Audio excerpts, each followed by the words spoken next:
आखिर बी.आर. अम्बेडकर संविधान सभा की प्रारूप समिति के अध्यक्ष भर थे, तो संविधान बनाने का पूरा श्रेय उन्हें ही क्यों दिया जाता है? आखिर जब संविधान सभा में 200 से ज्यादा सदस्य थे, तो अकेले डॉक्टर अम्बेडकर को ही इतनी तवज्जो क्यों दी जाती है? आखिर डॉक्टर भीमराव बाबा साहब अम्बेडकर को भारतीय संविधान का जनक क्यों कहा जाता है? आखिर क्यों लोग मानते हैं कि भारत का जो संविधान है उसे डॉक्टर अम्बेडकर ने ही बनाया था? गणतंत्र दिवस के मौके पर आज बात इसी मुद्दे पर। नमस्कार, मैं हूं अविनाश और आप देख रहे हैं अनकट। द्वितीय विश्व युद्ध की समाप्ति के साथ ही यह तय हो गया था कि अब अंग्रेज भारत पर लंबे वक्त तक शासन नहीं कर सकेंगे। लेकिन अगर अंग्रेज भारत छोड़कर जाते हैं तो इतने बड़े देश की जिम्मेदारी सौंपी किसे जाए? आखिर वो कौन होगा जिसके हवाले पूरा देश होगा? आखिर कांग्रेस में वो कौन कौन से नेता होंगे जिन्हें अंग्रेज देश चलाने की जिम्मेदारी देंगे? इसी सवाल का जवाब तलाशने के लिए 23 मार्च 1946 को कैबिनेट मिशन का एक दल दिल्ली पहुंचा। इस टीम में 3 लोग शामिल थे, Patrick Lawrence, sir Stafford Cripps और ए.बी. अलेक्जेंडर।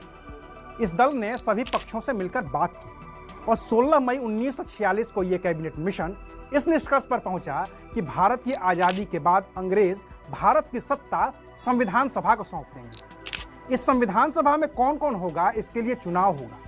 यह भी तय हुआ कि संविधान सभा में कुल 389 सदस्य होंगे, जिनमें 292 सदस्य प्रांतों से और 93 सदस्य प्रिंसली स्टेट्स यानी कि रियासतों से होंगे। 25 जून को कैबिनेट मिशन की इस योजना पर आम सहमति बन गई। 29 जून को मिशन वापस लौट गया। इसी कैबिनेट मिशन की सिफारिशों के तहत अंतरिम सरकार का गठन हुआ, जिसमें 2 सितंबर 1946 को भारत की अंतरिम सरकार बनी और जवाहरलाल नेहरू देश के पहले प्रधानमंत्री बने। इससे पहले कैबिनेट मिशन की सिफारिशों पर संविधान सभा की 385 सीटों के लिए जुलाई और अगस्त 1946 में चुनाव हो गए थे। उस चुनाव में बाबा साहेब डॉक्टर भीमराव अम्बेडकर भी एक उम्मीदवार थे, जो बंबई से शेड्यूल कास्ट फेडरेशन के उम्मीदवार थे, लेकिन वो चुनाव हार गए। हालांकि महात्मा गांधी से लेकर कांग्रेस और यहां तक कि मुस्लिम लीग के लोग भी चाहते थे कि अम्बेडकर को तो संविधान सभा का सदस्य होना ही चाहिए। तब बंगाल से बी.आर. अम्बेडकर को उम्मीदवार बनाया गया। मुस्लिम लीग के वोटों के जरिए डॉक्टर अम्बेडकर वो चुनाव जीत गए और संविधान सभा के सदस्य बन गए। लेकिन अभी तो असली कहानी बाकी थी। जिस मुस्लिम लीग ने कैबिनेट मिशन के चुनावी प्रस्ताव को स्वीकार कर लिया था, उसी मुस्लिम लीग ने संविधान सभा में शामिल होने से ही इनकार कर दिया। इस बीच 6 दिसंबर 1946 को ब्रिटिश सरकार ने यह मान भी लिया कि 2 देश और 2 संविधान सभाएं बन सकती हैं। ब्रिटिश सरकार के इस मानने भर को मुस्लिम लीग ने अपनी जीत के तौर पर देखा और फिर 9 दिसंबर 1946 को जब संविधान सभा की पहली बैठक हुई, तो मुस्लिम लीग से कोई भी उस बैठक में शामिल ही नहीं हुआ। हालांकि बी.आर. अम्बेडकर उस बैठक में शामिल थे। मुस्लिम लीग ने मुस्लिमों के लिए अलग संविधान सभा और अलग देश की मांग कर दी। लाख कोशिशों के बाद भी जब मुस्लिम लीग के लोग नहीं माने, तो संविधान सभा ने अपना काम शुरू कर दिया। तो सच्चिदानंद सिन्हा को संविधान सभा का अस्थायी अध्यक्ष नियुक्त किया गया। फिर 11 दिसंबर को सर्वसम्मति से डॉक्टर राजेंद्र प्रसाद संविधान सभा के अध्यक्ष नियुक्त किए गए। संविधान सभा की बैठक के 5वें दिन 13 दिसंबर को जवाहरलाल नेहरू ने संविधान सभा में लक्ष्य संबंधी प्रस्ताव पेश किया। वरिष्ठ कांग्रेसी नेता पुरुषोत्तम दास टंडन ने इसका अनुमोदन किया। हर सदस्य को इस पर अपनी बात रखनी थी। शुरुआत तो इसी से हुई कि जब तक मुस्लिम लीग के सदस्य इस सभा में शामिल नहीं होते, बात होनी ही नहीं चाहिए। लेकिन फिर मुस्लिम लीग का अड़ियल रवैया देखकर संविधान सभा के ज्यादातर सदस्य आगे बढ़ने पर राजी हो गए और कहा कि अब कार्यवाही चलती रहेगी। फिर तारीख आई 17 दिसंबर 1946, वो तारीख जब डॉक्टर भीमराव अम्बेडकर पहली बार संविधान सभा में बोले। हालांकि उस दिन डॉक्टर अम्बेडकर से पहले 20-22 और भी लोग थे जिन्हें बोलना था। वरिष्ठ पत्रकार राम बहादुर राय अपनी किताब भारतीय संविधान की अनकही कहानी में लिखते हैं कि अम्बेडकर 17 दिसंबर को बोलने के लिए तैयार ही नहीं थे, क्योंकि उन्हें पता था कि और भी लोग उनसे पहले बोलने वाले हैं, लिहाजा उनका नाम तो अगले दिन आ सकता है और तब वो तैयारी करके संविधान सभा में बोल सकते हैं। लेकिन और लोगों को पीछे छोड़ते हुए 17 दिसंबर को ही संविधान सभा के अध्यक्ष डॉक्टर राजेंद्र प्रसाद ने डॉक्टर अम्बेडकर को बोलने के लिए आमंत्रित कर दिया। उस दिन डॉक्टर अम्बेडकर बोले और खूब बोले, और ऐसा बोले कि उनका कहा इतिहास हो गया। बकौल राम बहादुर राय की किताब भारतीय संविधान की अनकही कहानी, डॉक्टर अम्बेडकर ने उस दिन कहा कांग्रेस और मुस्लिम लीग के झगड़े को सुलझाने की एक और कोशिश जरूर करनी चाहिए। मामला इतना संगीन है कि इसका फैसला एक या दूसरे दल की प्रतिष्ठा के ख्याल से ही नहीं किया जा सकता। जहां राष्ट्र के भाग्य का फैसला करने का प्रश्न हो, वहां नेताओं, दलों, संप्रदायों की शान का कोई मूल्य नहीं रहना चाहिए। वहां तो राष्ट्र के भाग्य को ही सर्वोपरि रखना चाहिए। उस दिन डॉक्टर अंबेडकर ने अपने भाषण का समापन करते हुए कहा, शक्ति देना तो आसान है, पर बुद्धि देना कठिन है।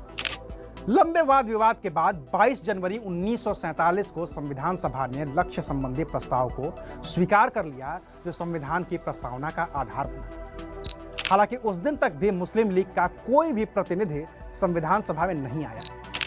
टकराव और बढ़ गया और तब 13 फरवरी 1947 को पंडित नेहरू ने मांग की कि अंतरिम सरकार में शामिल मुस्लिम लीग के मंत्री इस्तीफा दे दें। सरदार पटेल ने भी यही दोहराया। इस बीच 20 फरवरी को ब्रिटिश प्रधानमंत्री एटली ने घोषणा की कि जून 1948 से पहले सत्ता का हस्तांतरण कर दिया जाएगा। लेकिन इसके लिए एटली ने शर्त रखी, और शर्त यह थी कि जून 1948 से पहले संविधान बन जाना चाहिए। ऐसा नहीं हुआ तो फिर ब्रिटिश हुकूमत को विचार करना होगा कि सत्ता किसे सौंपी जाए। ऐसी परिस्थितियों को देखते हुए 28 अप्रैल 1947 को संविधान सभा का तीसरा सत्र शुरू हुआ।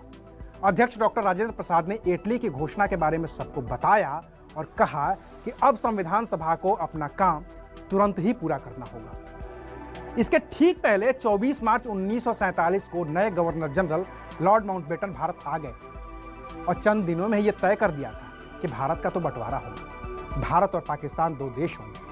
अब इसकी वजह से संविधान सभा में फिर बदलाव होना था। जिस सीट जयसुर कुलना से डॉक्टर अंबेडकर संविधान सभा के सदस्य चुने गए थे, वो सीट पाकिस्तान के हिस्से में चली गई। इस तरह से डॉक्टर अंबेडकर एक बार फिर से संविधान सभा से पाकिस्तान के हिस्से में चली गई। इस तरह से डॉक्टर अंबेडकर एक बार फिर से संविधान सभा से बाहर हो गए। लेकिन तब तक संविधान सभा के लोगों ने यह तय कर लिया था कि अंबेडकर का इस संविधान सभा में रहना जरूरी है। तब बंबई प्रेसिडेंसी के प्रधानमंत्री हुआ करते थे बीजी खेर। उन्होंने संविधान सभा के एक और सदस्य और कांग्रेस पार्टी के वरिष्ठ नेता एम.आर. जयंकर को इस्तीफा देने के लिए राजी किया।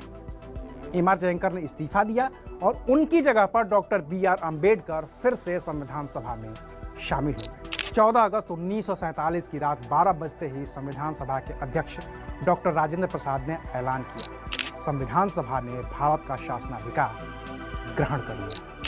आजादी मिलने के बाद और सत्ता का हस्तांतरण संविधान सभा के पास होने के साथ ही संविधान सभा अपने मूल लक्ष्य की ओर आगे बढ़ी और इसी कड़ी में 29 अगस्त 1947 को संविधान सभा ने प्रारूप समिति के अध्यक्ष के तौर पर डॉक्टर भीमराव अंबेडकर का नाम सर्वसम्मति से पास कर दिया। प्रारूप समिति में और भी 6 सदस्य थे, जिनमें कन्हैयालाल माणिकलाल मुंशी, मोहम्मद सादुल्ला, अलादी कृष्णा स्वामी अय्यर, एन गोपाल स्वामी अयंगर, खेतान और मित्तर थे। 30 अगस्त 1947 से संविधान सभा स्थगित कर दी गई ताकि संविधान का मसौदा या कहिए कि संविधान का प्रारूप बनाया जा सके। 27 अक्टूबर से इस प्रारूप समिति ने रोजमर्रा का काम शुरू किया। बात विचार और बहस मुबाहिसे के बाद 21 फरवरी 1948 को प्रारूप समिति के अध्यक्ष डॉक्टर अंबेडकर ने संविधान सभा के अध्यक्ष डॉक्टर राजेंद्र प्रसाद के सामने संविधान का प्रारूप रखा। डॉक्टर राजेंद्र प्रसाद ने इस मसौदे या कहिए कि प्रारूप को सरकार के मंत्रालयों, प्रदेश सरकारों, विधानसभाओं और सुप्रीम कोर्ट, हाई कोर्ट को भेजा ताकि सबके सुझावों को शामिल किया जा सके। जो सुझाव आए उन पर प्रारूप समिति ने 22 मार्च से 24 मार्च 1948 के बीच विचार विमर्श किया। 3 नवंबर 1948 से फिर से संविधान सभा की बैठक शुरू हुई। 4 नवंबर 1948 को डॉक्टर राजेंद्र प्रसाद ने फिर से मसौदे पर बात की और संविधान सभा को कहा कि ये मसौदा उस समिति ने बनाया है जिसे इसी संविधान सभा ने बनाया था और जिसके अध्यक्ष डॉक्टर भीमराव अंबेडकर हैं। 4 नवंबर को उसी दिन डॉक्टर अंबेडकर ने मसौदे को संविधान सभा के पटल पर रखा।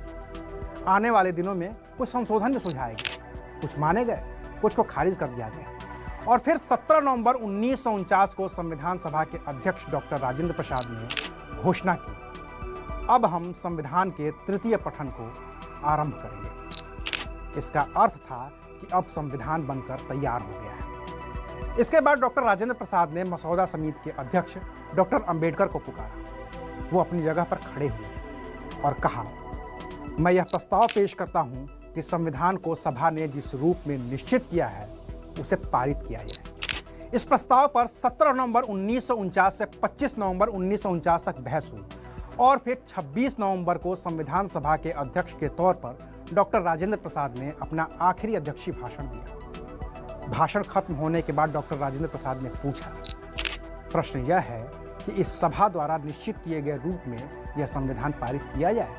पत्रकार राम बहादुर राय अपनी किताब भारतीय संविधान की अनकही कहानी में लिखते हैं कि डॉक्टर राजेंद्र प्रसाद के इस सवाल पर ध्वनि मत से संविधान स्वीकृत किया गया। सदन में देर तक तालियां बजती रही और फिर 26 जनवरी 1950 को देश को अपना वो संविधान मिला जिसके लिए हम गर्व से कहते हैं कि हमारा संविधान दुनिया का सबसे बड़ा लिखित संविधान है और जिसको बनाने में बाबा साहेब डॉक्टर भीमराव अंबेडकर का वो योगदान है जिसकी वजह से उन्हें भारत के संविधान निर्माता की उपाधि मिली।